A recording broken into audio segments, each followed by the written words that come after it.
Okay, so Seamus, you're going to tell us about your experiences. You're going to share your experiences with us as a person with Alzheimer's. So let's just start at the beginning with your diagnosis. What prompted you to get a diagnosis? Well, it was my family that more or less tricked me into going to the doctor. I was attending the doctor at the time for my blood tests and cholesterol, and I think that was it. I was away for a weekend, and say this as quick as I can, and when I came home, that after a weekend away, my son said, the doctor's been on the phone, he wants to see you on Tuesday, and he wants me to go around with you as well. So we're sitting down talking to the doctor about this, that, and the other. He said, do you know why Stephen is here? I said, no. It's because he's worried about your memory. Oh, I said, what's wrong with my memory? So the doctor went away with a few things to try. Go upstairs and see the nurse. So I went upstairs to the nurse, and she asked me a few questions, and then she told me to fold a piece of paper and throw it on the floor, which I thought was very funny, and I thought this. So the next thing I was in touch with Sheep House in Tala, yeah. To get further assessments done. To get further assessments done, and they came occupational therapist came out to the door, which I thought was brilliant. Sat down on my own and asked me a lot of questions, and then I finished up with Professor Swanwick. What was the question he asked you that you found well, a bit I'll funny? come back to the questions after, but this is going through the first thing, you know. While I was there, they gave me a form to fill in, or they recommended that I would go to Rose Cottage up in Tala, and I got a big form from them. In the meantime, I had done a scan, I had done a driving test, and they said, yeah, you have a mild Alzheimer's. Oh yeah, he said, there's a note there, bring that to your doctor, and he'll give you a prescription. Yeah. So you went back to your GP for your prescription. So I went to the GP the next day, or day after, and I said to him, that's what I want. He said, that's great, everything's going grand for you. He says, by the way, he said, have you had the flu jab? I said, no, so I never did take it. He said, Jordan, look, this is the last day we're doing it here. Go upstairs to the nurse, she'll give you the shot. I got the shot, went home. The following day, or possibly the day after, about 2 days, I woke up and I felt awful. The dreaded man flu. The dreaded man. This was the man flu. This just wasn't flu. And I thought I heard people getting flu from the jab, but I really got it. So I was lying in bed, actually for 2 days. Man flu is a terrible thing. But I was it wasn't just man flu. I was feeling very sorry for myself. And then I started thinking very thick. I said, who are these people that come along and ask me questions? And what I forgot to mention there also, I'll talk about how nice they are after, but she came and watched me cook me breakfast one morning. And that's all I'd done very well on that. And I said, they're asking me questions about the scan. I'd done my driving test. And they have the cheek to tell me there's something wrong with me. But from there on... Well, what was the question that the professor asked? How many words can you think of? When I started thinking of questions, I thought I'd said to myself, yeah, he's a clever guy, but I'd love to ask him a few questions. How many? One of the questions he asked me 2 or 3 questions. I got through them easy enough. Then he asked me a question. How many words can you think of that starts with the letter F? Exactly my thought. There was only one word you could think of. So I was, don't say it, Seamus. Far, fast. He said, no, we will go on to the next question. I'd say it was the 3rd question. He was on about the 6th at this stage. I lost complete interest in what I was doing. Yeah. I can't. That was that. The driving test, I thought, was grand. The poor inspector was sitting beside me. We were waiting at it, stopped at the traffic lights. I was making a right turn, and this boy Rice or whatever you call him come flying up behind me. I could see him in the mirror there. Shot in around the left side of me, and made his turn. The poor inspector nearly leapt out of the car. He got such a big a fright. And I just said to him, you have to relax and watch these people. But I was on the road. And I'm lying on the bed saying to myself, all these other guys are wrong. I'm all right. You know, where are they going from? So you felt So the went around questions to were a bit Denise. too difficult and I asked thought the too questions, quickly. about the questions after, I was thinking to myself, I'd like to got a few easy questions, you know, about sport in the middle. I felt very down after the question session. But I got a few questions that I could have answered.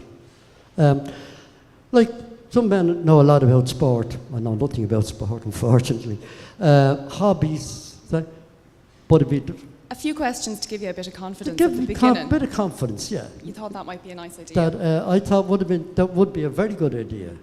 And because did you speak to anybody else about their feelings about these questions? I've spoken to quite a lot of people actually in Rose Cottage, and they're all of the very same opinion that after the main question, they felt very negative and down, you know.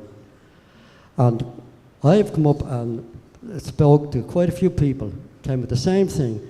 If there was a little break through these questions and asked you questions that you knew, they could get these things from your family, you know, and even questions about your family, you know. So you went around to see Denise then? So I went your around to daughter, Denise, my daughter, lives just around the corner from and you her. were giving out? And I was telling her all my problems and what was going on with the family. And does this mean now I'm going to finish up in one of these homes where I'll be strapped to a chair?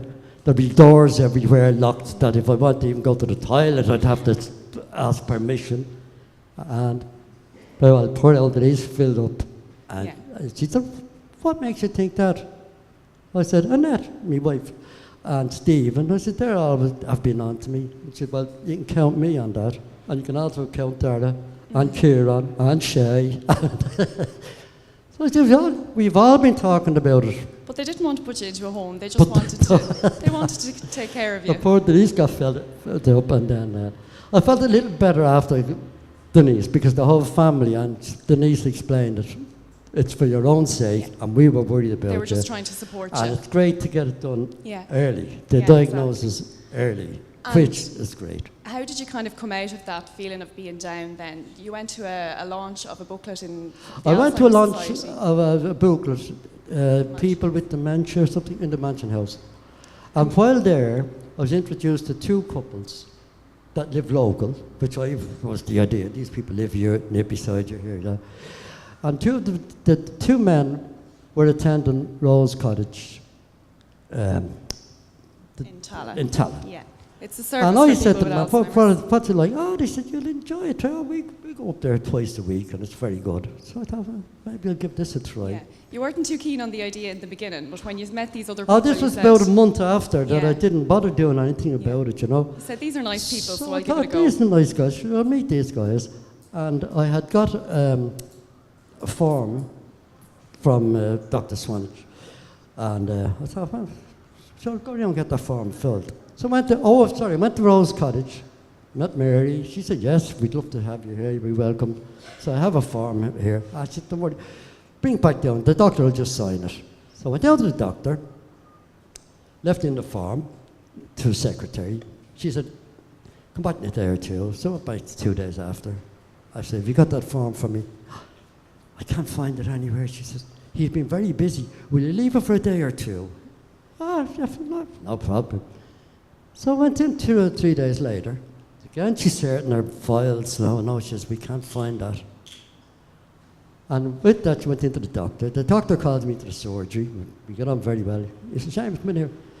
He said, I can't find that form. I know you left it in. I can't find it anywhere. He said, would you go back and get another form and bring it down, and I'll sign it there and then. He says, and away you go. So I said, yeah, of course. By the way, he says, don't tell them I lost it. Say you misplaced it somewhere. So I say to me, what sort of people am I dealing with here?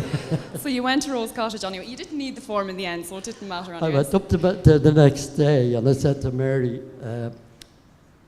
about the form. I said, I have that, and the form, could I have another form? She said, don't worry about that. We don't need the form. She says, I know enough about you. So When would you like to come?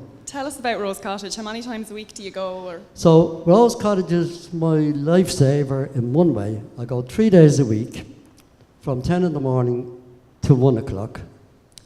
I make sure I'm there at 10, or maybe 5 to 10. Now, I'm the only person that drives still, thank God, at the moment. The rest of the people arrive at 10 o'clock off the bus. Sorry, I just want to say for anyone that doesn't know, Rose Cottage is a service, kind of like a Yeah, social club you can service for explain, people with Alzheimer's. Yeah. It's a place where we meet people with Alzheimer's. There are an average of about 10 or 12 people and 3 or 4 staff. And I just wanted the pictures here. The first picture there is Seamus is the first official service user representative. So that's him there in his role as service user representative in Rose Cottage. And as part of that, do you have to attend meetings or? Well, I must say, and Mary is the boss up there. Every week she promotes me. We make cakes last week, and she introduced me as the chief baker of Rose Cottage. We've taken over part of a garden now in Blackrock, so I'm the chief gardener there. I'm the service user representative. I think that's your official title. That's my official title. So you're consulted on all the So decisions then, to do yeah, with there's certain things I walked into now. Mary said to me one day, are you doing anything tomorrow, Saturday? I said, no. Will you come down to Temple Oak? She said, because they're making a presentation to Rose Cottage. It's the woodworkers. It's a group of men who are retired, and they have the shed, and they make wooden pieces, sell them, and the money goes to a charity every year. So this year they decided to give it to Rose Cottage, and Mary asked, will I go down with her? So it's fine, I go along. We went in, there was about this amount of people sitting at a room, and they said, oh, yeah, that's where the meeting is. We want you to go on right away because we're starting our meetings now. And I felt sorry for Mary. The two of us walked up on the stage like this, and I said to Mary, what do you want to say? Oh, I'm saying nothing. She says, you're taking it. You have to say something. That's the second picture there then, is Seamus accepting the that's how they presented me with this thing from, it's a video camera, which we use quite often. And then for myself, they gave me a pen of the woodworkers make pens. And Seamus, since your connections with the Alzheimer's Society, you've also met a few people with Alzheimer's who are under 65. Do you want to tell us about that? I've been at quite a few meetings, and I find some of the stories are very, very touching. One man in particular was sitting with me at one meeting, and he said he went to his doctor. He drove actually to his doctor, told him the doctor had a chat with him and said, and how did you get here? He said, well, I drove here. Well, he said, you're not to drive home. He was only 49. Yeah, I'm going to come to that. He said, what do you mean? The doctor will know you don't drive anymore. Get someone to collect your car. And actually, I'll ring someone for you now that can come and collect you. I said, well, what do I do from here? Well, how old are you? He said, 49. Well, come back to see me when you're 65. Now, that, to me, is not. You were shocked to hear that. I was shocked. But that's not the first story. This, as I said, Rose Cottage is my little place. They put me in charge of everything. When new people arrive, again, I sit with them, mostly for the day, make them feel at home and all that.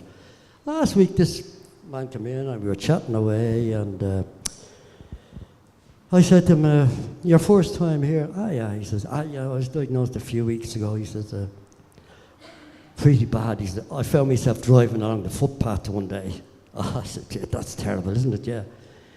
So I said, well, it's not too bad now. How old are you? He said, 63. Ah, I said, God, yeah. I said, so you have the bus pass, haven't you? He said, no. He says, well, I said, don't worry about it. You'll get it in another 2 years, you'll get it.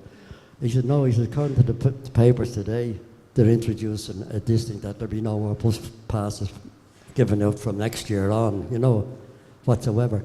Now, things like that, how is that man going to get around He's been driving all his life, 63 years of age. He's just retired lately. And what's he got to do? Sit around all day? So you feel like you want to be able to speak out on behalf of these people and kind of let people know the difficulties that people with Alzheimer's under the age of 65 can experience?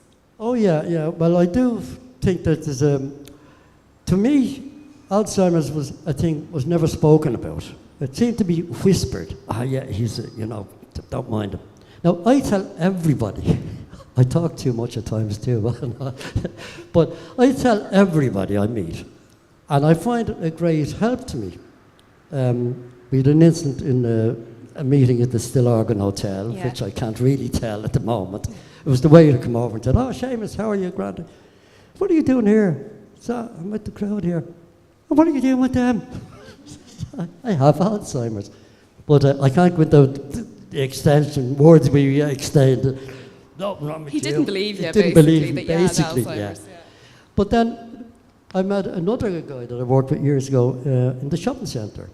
And he said, "Oh, how are you?" I said, "Grand." So I've been diagnosed with Alzheimer's. He said, "Oh, how does it affect you?" I said, "Well, I don't know at the moment, but and I couldn't think of the word I was that wanted. And he was able to tell me. And I thought, this works great, because people were saying, he's got a bit of stutter. But because I tell people now, like Michelle's helped me an awful lot here this morning, that if I can't think of words, people who know me will put the word there for me. So I'm not a bit behind the thing. I tell everybody that I have Alzheimer's. And you find it a great help to And I tell find people. it a great help, because they're at ease then, and I'm at ease, because if I get stuck for a word, they'll understand. But you think as well that it's important to tell people because they can't see that there's anything wrong. Well, I often feel that way.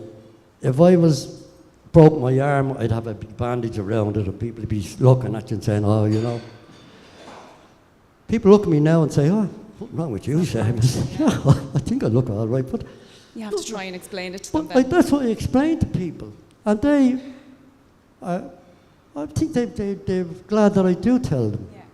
So what other ways do you manage day to day? How do you manage with your memory problems? Do you have little ways to help you? I have a few little things to do. First of all, I take 2 tablets every day. I get up in the morning, I keep my Lipitor tablets in with my porridge. So when I make my porridge, my tablets are there. At night time, I take my other tablet, that's beside my bed, with a bottle of water. So every night I go to bed, my bottle of water's there, my tablet's there. So I don't forget. I'm very good up to date with my take me tablets. Also, as they say in the yard, never go home without, go out without. I've my little notebook here that when I first started in Rose Cottage, I wrote all the names down and little things after them. Well, it doesn't matter, but after each Yeah, descriptions of the people beside their names. descriptions of the people And sitting some of them around are the quite table personal with me, you descriptions, see. so he shouldn't read them out. So that's the nice how- part now, for instance, I could say Michelle is wearing black today, you know. There's a few things there. Or it could be Michelle has fuzzy hair or something like that. Yeah. So that's my little way of keeping. Now I don't have to use that very much now, because I'm quite a while attending that, and we got one of new people in every so often. So, like can remember the guy who names now. started last week, Paddy, the fellow I was telling, was 63 years of age, and so therefore You don't I'm need running as out of much. names on this Yeah. thing, you know. But that's my little book there. And you have your purple book as Another well. thing I have here beside me, and when I took this last night, or not last night, a couple of weeks ago, to show this to Michelle, I said, that's my diary. I never go anywhere with it, because it's a great size. Fits into my shirt pocket. So even I take off my jacket, it's a grand little thing. You said, by the way, very girlish, isn't it?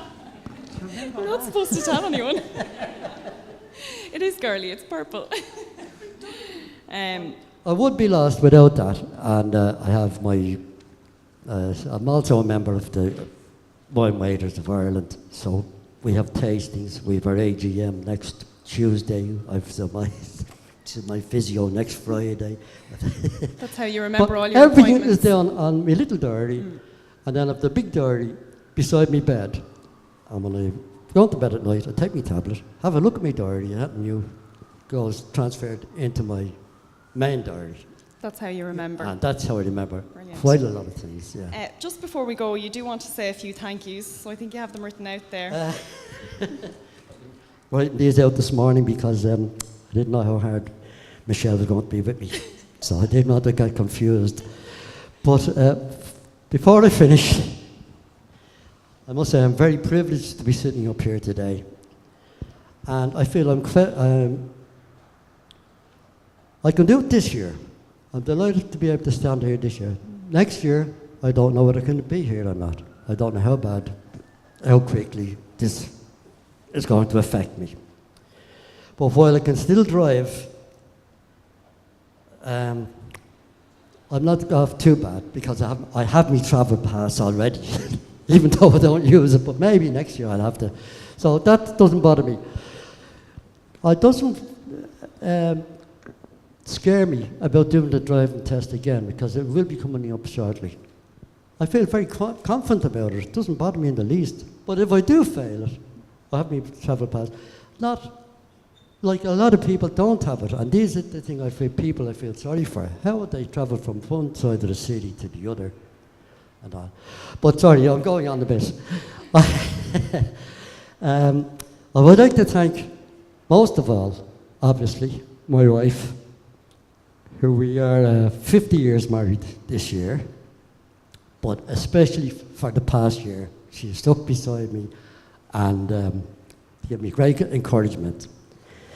Denise, my daughter, who's been with me right from the very start, as I was saying there, from the first diagnosis, Denise, and I've had quite a few meetings, and Denise comes everywhere with me, including this morning. She's sitting down the back now, checking everything I'm doing. Stephen was the same, a great son. Well, I'm not going to go through all. I have 6 sons, and they're all great. I have 13 grandchildren. I have 1 great-grandchild, so things are moving. But definitely, I would say, my new best friend, Michelle. And Avril, of course, who's not here today. And Matthew, of course, for giving me the pleasure to be here today. A lot of people that I gave out about earlier, saying all these people thinking there was something wrong with me. But now, when I'm over it all, I can say thank you, very big thank you to Professor Swanage and his team. And of course, Mary Miller is the manageress, whatever, of Rose Cottage. And everybody in Rose Cottage, I couldn't find nicer people. Well, I must say, every person I've met connected with this, you know. Even the 2 bus drivers in Rose Cottage, you know, we all got great. And that's it. That's it. Just on behalf of Seamus's family, I just want to read a little piece that his daughter Denise wrote. When we realised for sure that Dad was having problems with memory and reasoning, we didn't know what to do. We spoke about it for a few months before the GP became involved. The diagnosis was a shock for Dad, but for us, his wife and children, we now had a reason for the changes in our dad. We began on a journey that has been something of a roller coaster, with ups and downs. We were put in touch with Roisin in Sheaf House, and she has been an amazing support to the family. She has listened to laughter and tears down the phone and has always had great advice and knowledge to share with us. She put Dad in touch with Rose Cottage, and that is his own exclusive club. We don't go with him. It gives Dad a chance to socialise with his peers, and he needs that. It's very difficult to watch the changes as they come, but because of the diagnosis and his age, the supports are there. We couldn't imagine how we would have coped had he been younger and the supports were not available. Indeed, we have met dedicated professionals along the way, and this has assured us that Dad is in good hands. It has helped us to know that there are people who have chosen to study what changes take place in the person with Alzheimer's, as well as identifying the supports that the families need, and we do need support. We are lucky. Mum and Dad have created a very tight family unit, and we're always there for each other, and now we're there for our dad. We love him very much, and although he sometimes loses sight of that, and he forgets that he is loved dearly, we can remind him as to why we are anxious to get him to his appointments and such. It's because we care about him. We are very grateful to the people, to you guys, who are working so hard so that people like Dad can stay at home with their families. From the bottom of our hearts, we thank you. Please, please keep up the amazing work you all do. Families like ours need you to do just that. Thank you, Denise Cunningham, on behalf of the Cunningham family. Thank you, Denise.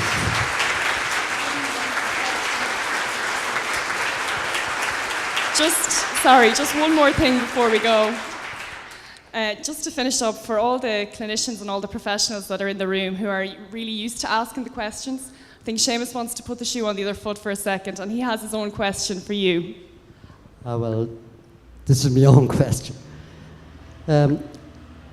It's a two-part question. First part is easy enough. What year did the first Irish radio station come on air? The year was 1926. My question is, who was the first speaker on, it was called 2RN then, before it was radio airing, 2RN. Who was the first speaker on 2RN? Does anyone know? No. Most people say, oh, it was Douglas Hyde who was the first president of Ireland. Now, I dispute that. The first person was my uncle, Seamus, that I was called after, said, ladies and gentlemen, welcome on to the radio, blah, blah, blah, and now I'd like to introduce Douglas Hyde. So therefore, I think he was the first. Thanks so much.